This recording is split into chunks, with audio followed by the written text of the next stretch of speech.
hi, everybody, and hello again to you, Mike, in Seattle, as we count down the last few days to the launch of your new book, The Art of the Turnaround. And I think it's a very seasoned take, I think we can say, on how to bring new life and enjoyment into a failing business, and of course, ultimately, how to turn it around. Now, in the second season of podcasts, which accompanies Mike's book, we've drilled down into the pillars which are crucial to a business turnaround in his eyes, that of mentorship, the elimination of constraints, the pursuit of happiness, and today, a final key pillar, that of stewardship. Mike, what is your definition of stewardship in a business context? Well, I think it's not only in a business context, but it's also a sort of life affirmation. Stewardship is basically taking care. And the traditional business model is to grow as fast as you can, taking other people's money, pump and dump the company, and certainly make a lot of money, but gain absolutely no satisfaction with the process. Stewardship is more akin to farming. You take care of the farm. Yes, you could probably have one bumper season and you take all your seed corn and you plow it all in and you get as much out of that farm as you possibly can. But the next year, it's going to decline. And the following year, it's going to decline.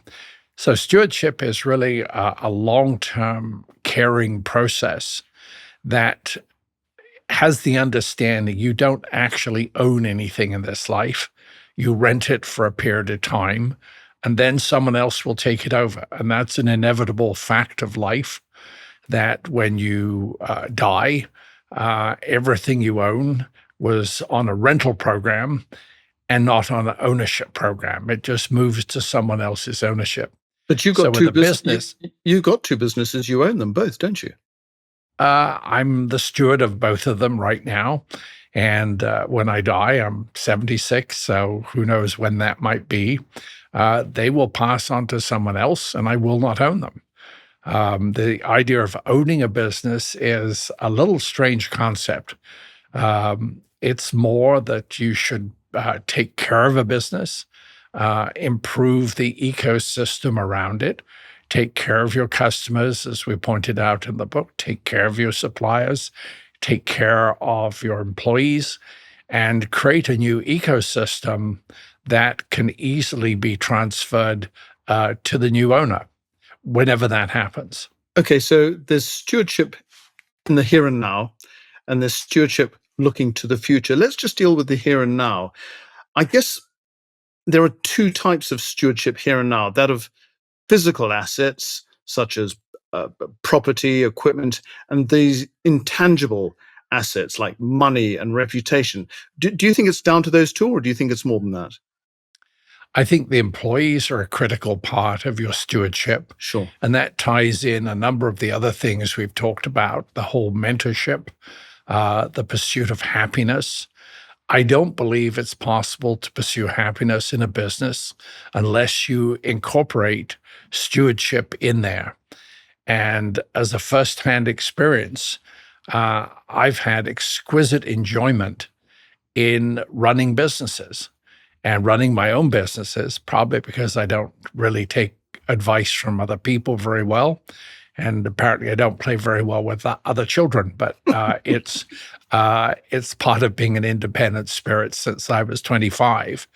But I've learned to modify that and to really look at the entire ecosystem of a business and really try and discard the sort of public perception that this is an avaricious business. This is just in there to squeeze the last blood out of the stone. And that's all that the people who own and run businesses do. I think there's an entirely different model, which, number one, is immensely enjoyable. It's certainly very profitable. And it creates part of the enjoyment we talked about in the book. When you bring new equipment into your company, There is genuine enjoyment. People like to see that the employees, especially on the shop floor, see new equipment coming in, and they're genuinely excited. It's interesting. You talk about avarice. I'm of an age where I remember that film. What was it called? Wall Street, back in the 1980s, I think, where that character Gordon Gekko stands up and he says, "I'm not a destroyer of businesses. I'm a liberator of businesses. Greed is good." Um, is stewardship the antithesis of greed? I think so, because greed is a sort of personal affirmation.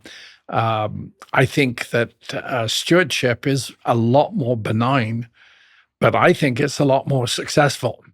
If you add in the index of happiness, financial success, honesty, daily enjoyment of going to the business, seeing the employees happy, very low turnover in the company.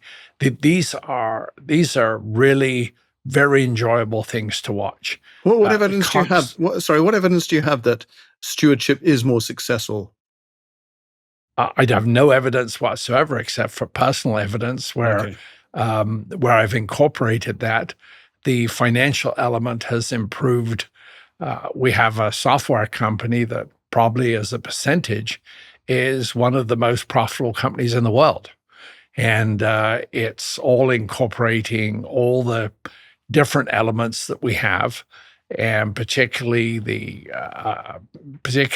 elimination of constraints. When we started the business, no one said everybody said it couldn't be done. You couldn't have a small company having major customers like Boeing and Airbus and Pratt Whitney. They dealt with big companies like SAP. Uh, but instead, they've dealt with us, and we have this odd juxtaposition that we're a company of 14 people, but we service virtually every major aerospace company in the world and provide quality software for them.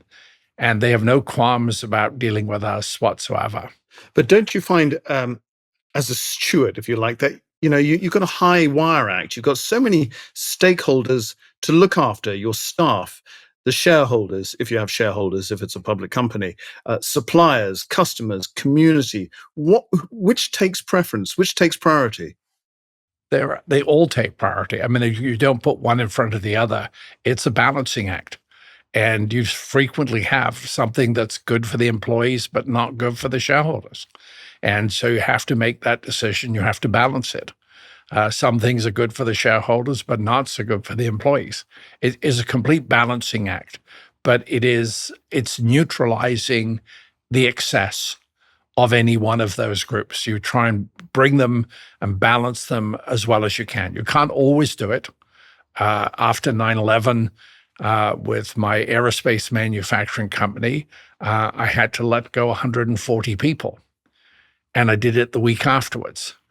And everybody said, that's very precipitous for you to make that decision. And I said, if I'm wrong, I can bring people back.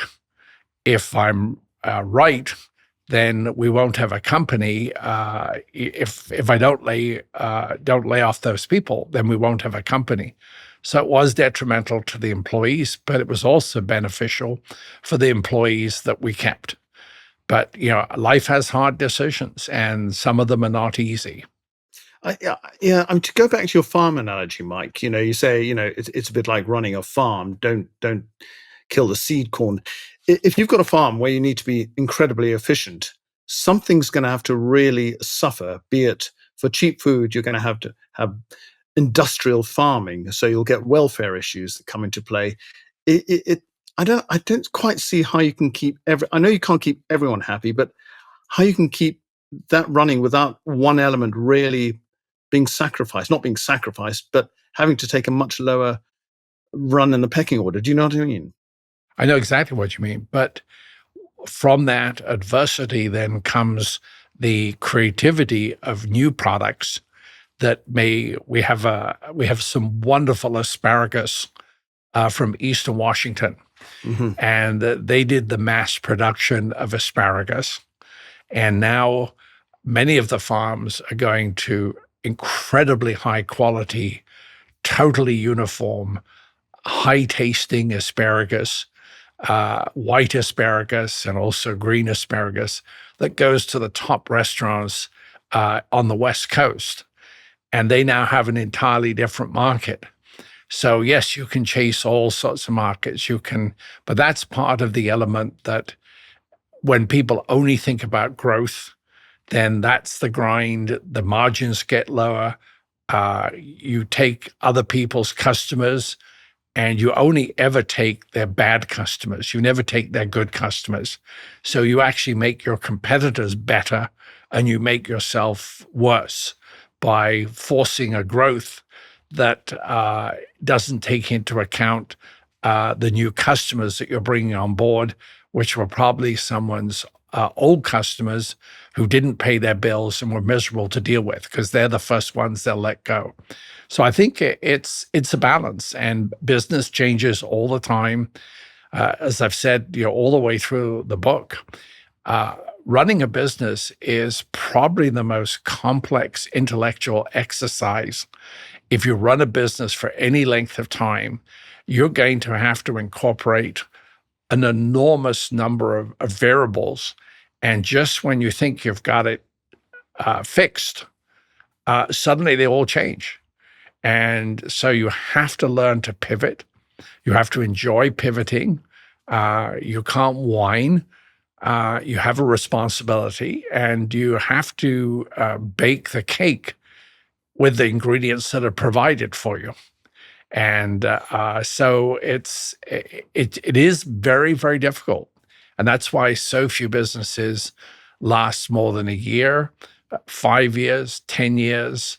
And that's why we're with the software company having survived 25 years without any outside investment. We feel in some ways that is the proof that it can be done. So when it comes to turning around a company, stewardship isn't one of the end results, pursuit of happiness, elimination of constraints, etc. Stewardship starts right at the very outset when you go in to turn that company around.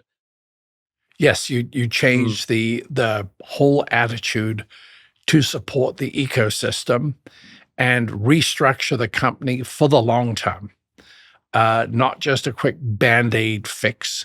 You can make any company profitable by firing half the people, but that's not going to work. So how do you incorporate all the elements to produce a very stable foundation for the future? Because you are looking at the future, not just getting the company out of its current financial dilemma, but you're looking at creating an exciting foundation for the future that can be stable, but still growth and still exciting and all those elements. So it is a genuine renaissance, and it is a rebirth of the company. And that does tie into incorporating the stewardship principles that the successor, after I've come into the company, I make sure that the new leader, has genuinely incorporated those philosophies in their leadership style. You've turned around dozens of companies. Give me an example of bad stewardship that you've come across. Fear, where it's management by fear.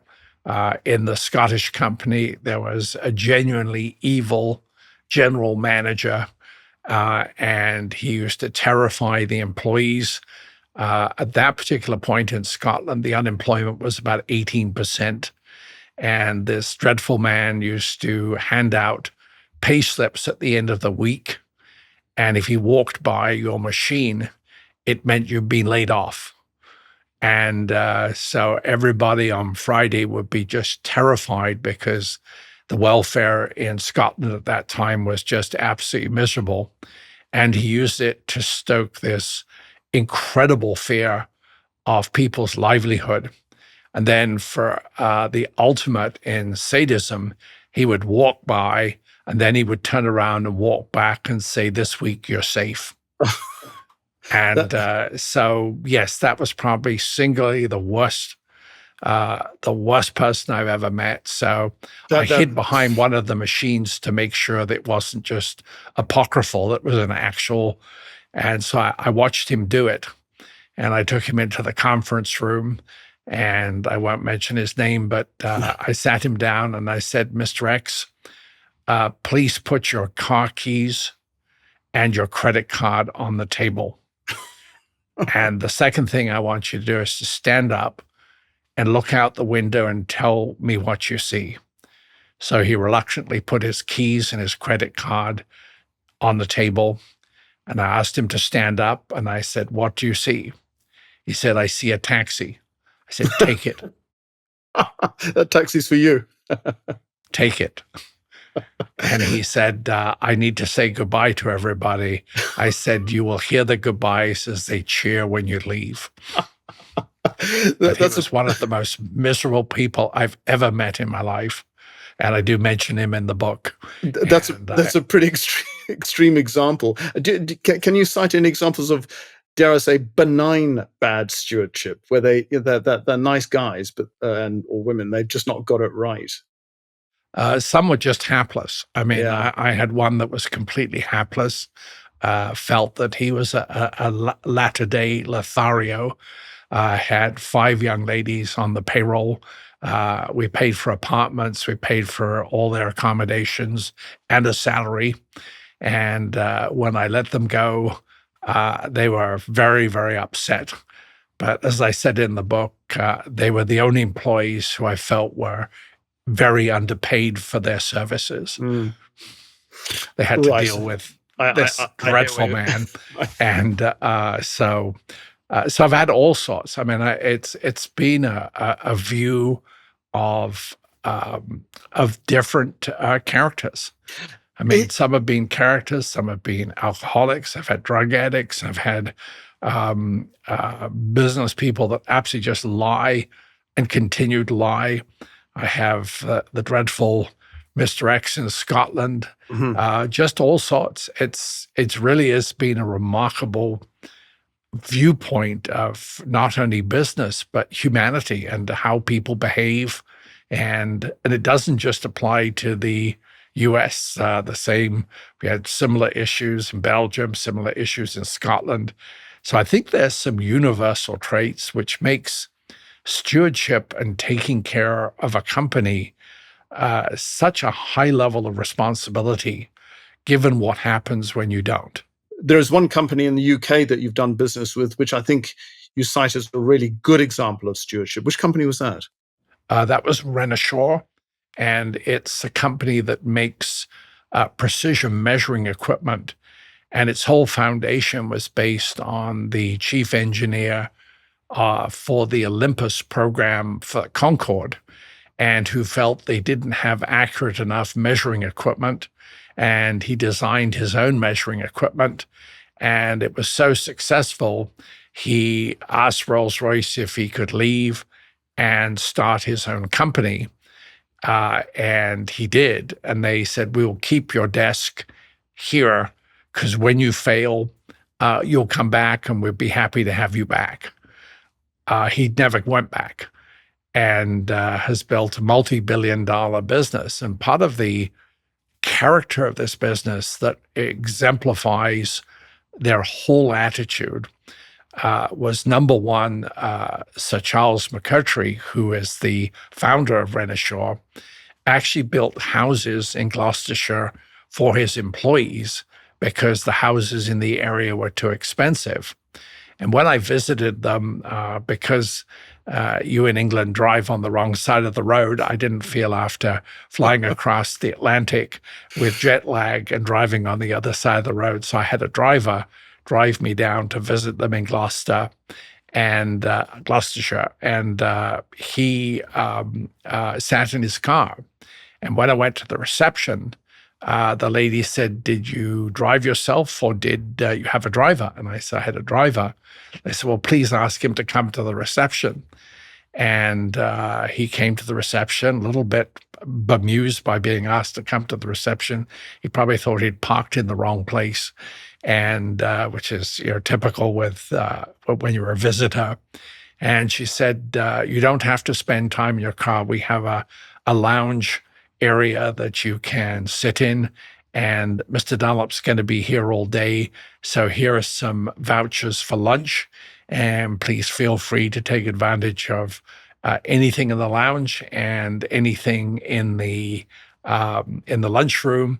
And there's a Wi-Fi password, so please relax."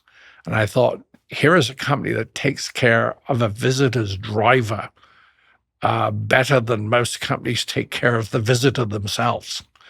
And so it shocked me that there was that level of sensitivity and care. And what's extraordinary, as you say, he built houses for his employees, but they weren't houses that they'd have to vacate after they left employment in his company. They got to keep those houses, buy Yes. those houses at a reduced rate, I guess. Yeah, significantly reduced rate, and he financed them. And he doesn't expect people to leave the company. He expects to provide an environment. So the idea of them not wanting the house, maybe when they retire, but he has incredibly low turnover. He actually, running a billion-dollar business, a friend of mine visited and had lunch, and this guy sort of nudged him on the bench and said, "Could you move over?" And that was Sir Charles McCurtry. He was having his lunch. And so no executive dining room. He just asked the guy to move over so he could sit down and have lunch. So a good And barometer of good stewardship is very little churn, I guess, staff churn. staff churn and a humility. I mean, that's Yeah. what here is one of the most brilliant engineers, probably in the last 100 years. I mean, very much in the Dyson type mentality, but he has built a company that is, and he's been taken advantage of. Companies have stolen his ideas. I hope someone writes a biography of him because he's an absolute wonderful example of care and stewardship. In fact, probably the best that I've almost ever seen. There are benefits to stewardship within a company, but I guess are expectations that businesses should contribute to society, the wider benefits of stewardship, the wider community. Are there expectations now that should be higher than ever before? Well, I think they can be. I mean, the resources and the possibilities and the things that you can do and the wealth that has been generated over the last 50 years is really in the coffers of private business. If you look at all the companies, particularly here in Seattle, where we've got Amazon, Costco, I was going to say Boeing, but Boeing will have wonderful days in the future. But we have some incredible companies, and they genuinely have a lot of that spirit. But what I'm driving at is there an expectation from those outside that there should be greater stewardship because of the optics, because of the environment, things like that? Yeah, that's a little shallow. It has to come from the heart. The person have to want to do it. Right. If they're doing it for PR purposes, Aha. you can see it in a heartbeat. But where it's genuinely part of the character of the leadership and it's genuinely part of the character of the company, that really differentiates it from the slick PR that we're doing good for society and constant PR of all the wonderful things they're doing. I think it's a lot more effective if you do it quietly and effectively than using it as a PR tool. Are more and more companies appreciating that stewardship is such a vital component of how they run a business now, more than, say, I don't know, 10, 20, 30 years ago? I think so. There's less of the sort of formal management hierarchy top down. And the new generation is not receptive of that at all. And they actually won't work for companies that have this attitude. And so it's going to be a survival. And part of the survival of a business is to create an environment that employees want to work in. We're now short when the baby boom generation retires and dies. There'll be a $70 million gap, 70 million person gap, only replaced by 35 million. So there'll be 35 million missing people. And so now the worm has turned. Now it's incumbent on a company to create an environment that people wanted to want to work in, rather than before they were grateful for a job to provide for their families. So I think the worm is starting to turn. And why should well, not stewards. I was going to say owners, but you categorically say I'm not an owner. I'm a steward. Why should companies feel obliged to hand those assets down in better shape than when they inherited them? Why should they worry about the value, the worth of a company long after they've gone? Why should For that be a concern enjoyment. to them? For enjoyment. It's part of your legacy. Would you prefer to be looked at as a effective robber baron that stole everything?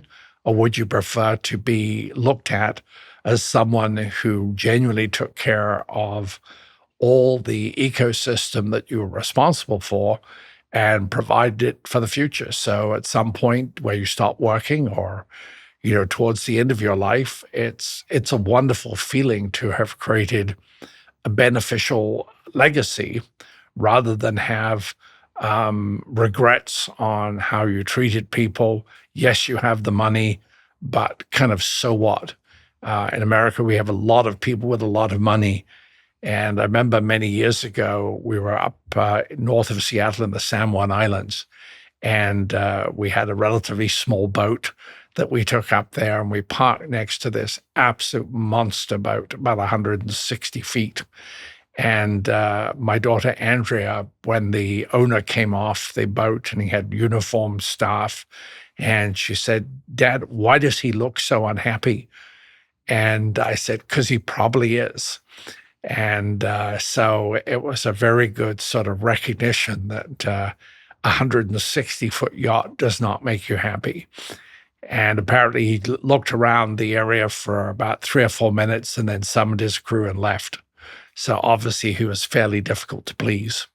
But I should imagine there'll be bosses out there. I mean, this is all very nice and fuzzy, warm afterglow feeling about stewardship, but there'll be bosses out there who'll be very happy, and they will not be great stewards, but they'll be very rich and they'll be very happy. Haven't met many. Right. I've met a lot of unhappy ones. I've had a lot of ones that have regrets, ones that wish they'd done it a different way. And so, yes, but look at all the challenges that high income earners have in Hollywood, where they've earned way more money than they feel they're worth. They turn to drugs and goodness knows what else, because there is this disconnect in their effort and enjoyment in what they're doing versus what they get paid. And I see this with a lot of very well-paid CEOs in America. I see them in retirement down in Palm Springs, and they're some of the most miserable people I've ever met. And So that the two are not related in terms of wealth and happiness. now you say the main rock of stewardship, and correct me if I'm wrong. I think you'd say that the main rock of stewardship is in perpetuity. What do you mean by that, in perpetuity?